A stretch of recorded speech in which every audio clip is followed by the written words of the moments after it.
تو اس وقت ہم بھی اس کو اچھا سمجھتے تھے جی کہ جگہ جگہ محفلیں کرتے تھے، جی جو تقریر کرتے اچھا معلوم ہوتا تھا.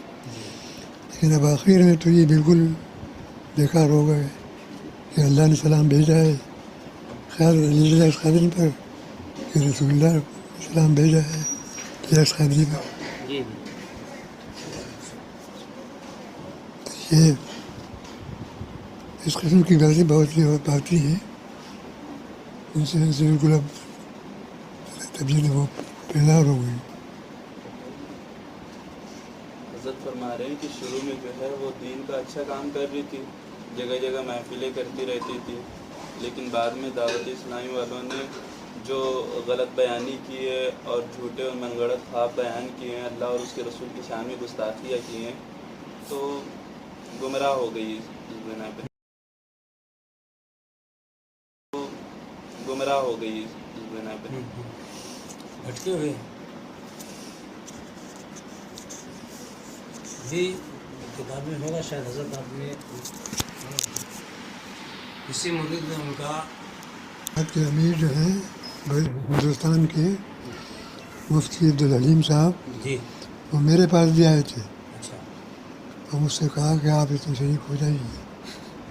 بڑی قدرت کی بات تھی جی کہ میری زبان سے نکل گیا کہ بھائی میں شریک ہوتا. میری ماشاء اللہ اپنی جماعت ہے، اپنی جماعت ہے، مظہر مصطفیٰ ہے. آپ بتا دیں. حضرت فرما رہے ہیں کہ شروع میں میرے پاس بھی یہ آیا تھا مفتی عبدالحلیم صاحب جو ناگپور کے ہیں، انہوں نے کہا تھا کہ حضرت آپ بھی اس میں شریک ہو جائیے. تو حضرت نے فرمایا کہ ہماری خود کی جماعت ہے، جماعت رضائے مصطفیٰ، بے شک تو ہم اس کا کام دیکھتے ہیں. اس وجہ سے قدرت کا نظام رہا ہے ایسا.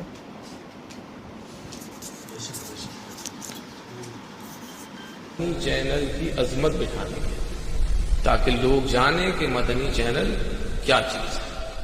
تو اس طرح کی بے شمار باتیں ہیں.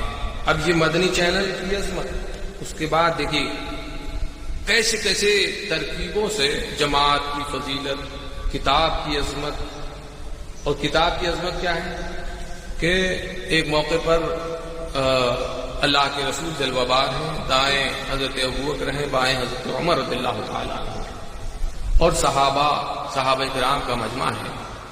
سامنے الیاس قادری کھڑے ہیں. اللہ کے رسول پوچھ رہے ہیں، دریافت فرمایا کہ الیاس قادری تمہارے ہاتھوں میں کیا ہے؟ تو وہ کہتے ہیں کہ اے اللہ کے پیارے رسول، یہ فیضان سنت ہے. تو آپ نے ارشاد فرمایا لاؤ. اب وہ کتاب لی اور حضرت ابوبکر رضی اللہ تعالی جو افضل البشر بعد الانبیاء، خطبے پڑھا سنتے ہوں گے آپ کہ انبیاء کے بعد سب سے افضل ترین انسان حضرت ابوبکر رضی اللہ تعالی، ایسے فضیلت کے مالک کہ اللہ کے رسول نے ارشاد فرمایا کہ کسی کے مال نے مجھے ایسا نفع نہ پہنچایا جیسا کہ ابوبکر کے مال نے پہنچایا، اور جس نے مجھ پر احسان کیا میں نے اس کے احسان کا بدلہ چکا دیا، مگر ابوبکر نے جو مجھ پر احسان کیا اس کا بدلہ رب تبارک و تعالی قیامت کے دن عطا فرمائے گا. ایسے افضل البشر وہ جو ہیں ان کو فیضان سنت کی اور حکم فرمایا کہ پڑھو. حضرت ابوبکر رضی اللہ تعالیٰ عنہ نے پڑھی، اللہ کے رسول نے اور صحابہ کرام نے اسے سنا. حضرت ابوبکر بھی ہیں، حضرت عمر فاروق اعظم بھی ہیں، اجلہ صحابہ موجود ہیں اور فیضان سنت پڑھی جا رہی ہے. ذرا سوچو، اور یہ صرف فیضان سنت ہی جب دین کا کام کر رہے ہیں تو یہ کیا طریقہ ہے کہ صاحب وہ فیضان سنت ہی سے دین کا کام ہوگا؟ ارے بہار شریعت پڑھی جائے جس میں عقائد کی بحث ہے، پہلا حصہ عقیدے پہ. آج لوگوں کے عقیدہ نہیں جانتے کہ خدا کے بارے میں کیا عقیدہ ہے، رسول اللہ کے بارے میں ایمانی عقیدہ کیا ہے، اولیاء کے بارے میں عقیدہ کیا ہے. لوگ عقائد سے سب سے بنیادی چیز تو عقیدہ ہے نا، اس کے بعد نماز ہے، اس کے بعد دوسرے اعمال صالحہ ہیں. پہلے ہے بنیادی چیز عقیدہ. تو عقیدے کی ہی گفتگو جب وہ صحیح طور پر مسلمان ہی نہیں یا وہ اس کا عقیدہ مضبوط نہیں اور خطرے میں ہے کہ کب دشمن کے ہاتھ لگ جائے اور بہک جائے، تو وہ اس کو نماز میں اگر آپ لے بھی آئے تو وہ کتنے دن پڑھے گا اور کب وہ دشمن کے ہاتھوں کا کھلونا بن جائے گا کچھ نہیں معلوم. اور ایک یہ خرابی کہ ہم رد نہیں کریں گے. رد کیوں نہیں کریں گے؟ بروں کا رد تو اللہ کی سنت، رسول اللہ کی سنت، قرآن کا طریقہ، حدیث میں بروں کا رد ہے. آپ کہتے ہیں کہ جب دینی جماعت ہے، دین کا کام کر رہے ہیں، تو یہ اللہ کی سنت اور رسول اللہ کی سنت کو چھوڑنا دینی جماعت کیوں کر گوارا کر رہی ہے؟ رد تو ضروری ہے.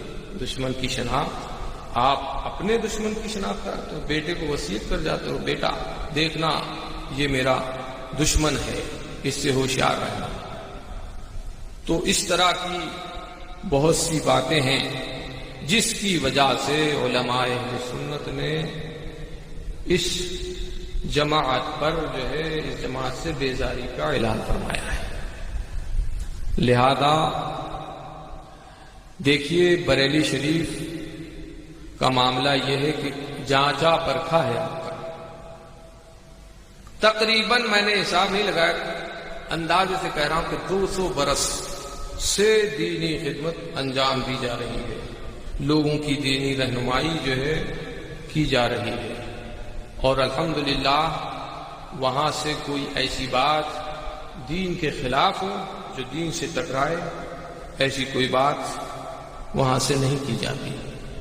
لہذا آپ کو اپنے اس دینی مرکز سے جو پیغام ملے آپ اسے بصر و چشم قبول کریں اور اس پر عمل کی کوشش کریں. لیکن یہ کہ اس سے جس طریقے سے اپنی بیزاری کا اظہار کر سکتے ہیں وہ کیا جائے. سرکار کا پیغام عطار کے وہ جو ہے، اب یہ سوچیے نام ہی کیسا ہے کہ ادھر سے پیغام نہیں جا رہا، سرکار کا پیغام عطار کا. ذرا پورے اولیاء کی فہرست پڑھ لیجیے، غوث اعظم کی ساری حیات پڑھ لیجیے، دیکھیے کہ کیا اتنے سلام حضرت غوث اعظم کے لیے آئے ہیں کہ غوث اعظم سے میرا سلام کو، عبدالقادر سے میرا سلام کو. ایسا کہیں ہے؟ یا یہ کہو کہ دین کا فلاں جگہ یہ کام کریں، فلاں جگہ جائیں، فلاں جگہ اجتماع کریں، یہ کہیں نہیں ملتا بزرگوں کی تاریخ میں. لیکن یہاں یہ معاملہ ہے کہ اس قدر. اور پھر ایک سلام لکھا گیا کہ جس پر یہ کہو کہ سلام کا مذاق اڑایا گیا. مدینے کی ککڑی پر سلام، مدینے کے کھیرے پر سلام، مدینے کے گاڑی کے ٹائر پر سلام، کچن کے تمام سامان. یہ کل ہی مجھے فون پر بتایا کہ کچن کے جو سامان استعمال ہوتے ہیں کچن میں، وہ ایک ایک کا نام لے کر سلام بھیجا گیا. سلنڈر پر سلام، تو اس پر سلام، اس پر سلام، گٹر پر سلام. معاذ اللہ. یہ مذاق. اور یہ کیا ہو رہا ہے؟ نام اعلیٰ حضرت کا لے رہا ہے. وہابی کیا کہہ رہا ہے؟ وہابی مذاق اڑا رہا ہے. اور اس نے اس سلام پر اعتراض کیا اور کہا ہے بریلویوں کی نئی بدعت. تو بتائیے، بریلی اس سے بالکل بیدار ہے اور الزام آ رہا ہے بریلی شریف کا.